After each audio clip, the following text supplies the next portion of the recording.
Di video sebelumnya kita sudah membuat gambar perspektif satu titik hilang. Sekarang kita akan membuat yang dua titik hilang.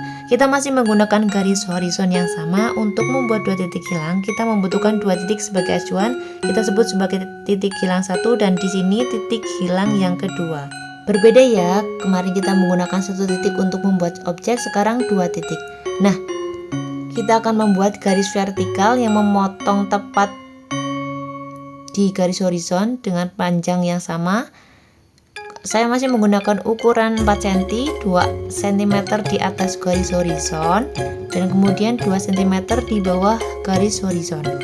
Kita gunakan dua titik ini sebagai patokan untuk membuat garis proyeksi objek, titik atas dan titik bawah. Dari titik 1 kita tarik ke atas dan bawah, kemudian titik 2 juga ditarik atas dan bawah seperti ini. Tarik ke atas dari titik 1, juga dari titik 1 tarik ke titik paling bawah garis. Dari titik 2 juga sama, kalian tarik garis seperti ini. Kalau sudah, kita akan buat garis vertikal yang akan menunjukkan lebar dari objek.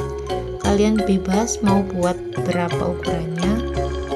Kemudian saya akan buat sama ya, ke kanan 4 cm, kemudian ke kiri juga 4 cm. Saya tarik garis vertikal sejajar dengan garis yang pertama kita buat seperti ini.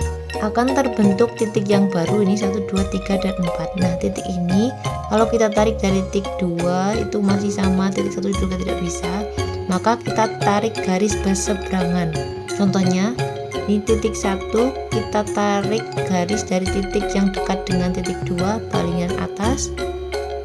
Yang ini juga sama, di bagian paling bawah yang dekat dengan titik 2 ditarik dari titik 1. Kemudian titik 2 juga sama, ditarik berseberangan dari titik yang dekat dengan titik 1. Ini seperti ini. Bentuk objek kubusnya sudah tampak, tinggal kita tebalkan garis-garis yang tampak oleh mata secara langsung. Ini ya, di bagian sini kita tebalkan dengan menggunakan pensil yang lebih kuat tekanannya.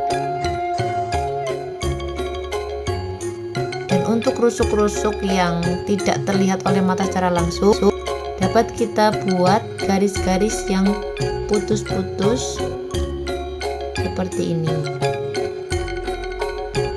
Untuk semua rusuk yang tidak tampak oleh mata secara langsung.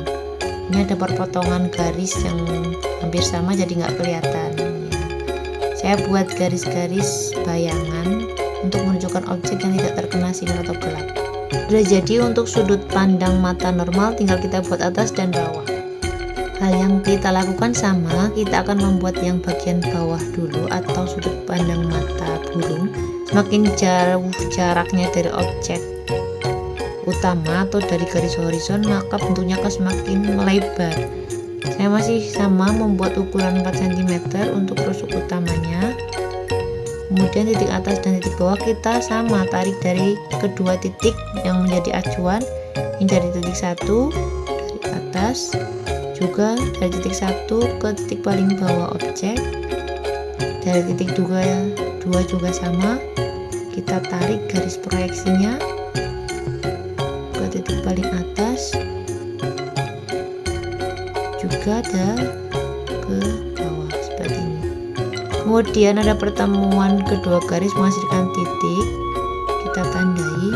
Kemudian buat garis vertikal yang sejajar dengan garis yang pernah kita buat sebagai rusuk selanjutnya. Nah, akan menemukan perpotongan garis lagi yang menghasilkan titik.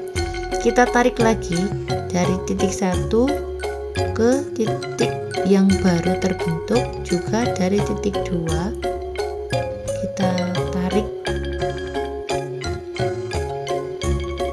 garis. Nah, ini adalah bentuk yang terbentuk dari pertemuan kedua titik tadi. Selanjutnya kita tebalkan rusuk-rusuk objek yang rusuk-rusuk atau garis yang kelihatan mata secara langsung. Ini kelihatan ya, bagian sini juga tampak. Bagian sini ini bentuknya melebar karena semakin menjauhi garis horizon, maka objek yang tampak semakin terlihat lebih lebar. Nah, untuk yang tidak tampak kita kita potong-potong garisnya atau putus-putus seperti ini. Kurang lebih untuk yang sudut pandang mata burung, jadinya objeknya tampak seperti ini. Ini kita buat garis bayangannya yang menunjukkan sisi gelap dari objek karena tidak terkena sinarnya. Ini kan sudah tampak perbedaannya semakin jauh, maka objek semakin stretch. Kemudian kita akan buat yang sudut mata katak atau di atas garis horizon. Ukurannya masih sama yang saya gunakan, yaitu rusuknya sepanjang 4 cm. Kita buat garis vertikalnya, ada titik atas dan titik bawah. Dari titik 2 kita tarik juga ke titik paling bawah dan paling atas. Dari titik 1 juga sama, tarik ke titik paling atas dan ke bawah. Nah, pertemuan garis akan menghasilkan titik baru. Kita tandai, kita buat garis vertikal yang serupa dari titik yang terbentuk tadi. Nah, sudah kelihatan, akan tercipta titik baru lagi. Kita tarik secara berseberangan kembali ya. Dari titik 1 kita tarik ke titik yang dekat dengan titik 2, sama titik 2 juga tarik ke titik yang dekat dengan titik 1. Selanjutnya kita tebalkan rusuk-rusuk yang tampak oleh mata secara langsung seperti tadi ya. Gunakan tekanan pensil yang lebih kuat di bagian-bagian garis atau rusuk yang tampak langsung oleh mata. Sini. Kemudian kemana rusuk yang sebelah ini? Kita tarik juga dari pertemuan titik, tapi kita tariknya putus-putus karena tidak langsung tampak oleh mata. Ini juga sama ya. Kita buat garis-garis bayangannya yang tidak terkena sinar atau bagian gelap objek, bagian bawah dan bagian kanan objeknya. Nah, kurang lebih seperti ini untuk bentuk objek yang terbentuk dari 2 titik hilang. Berbeda ya dengan 1 titik hilang. Selamat mencoba dan semoga berhasil.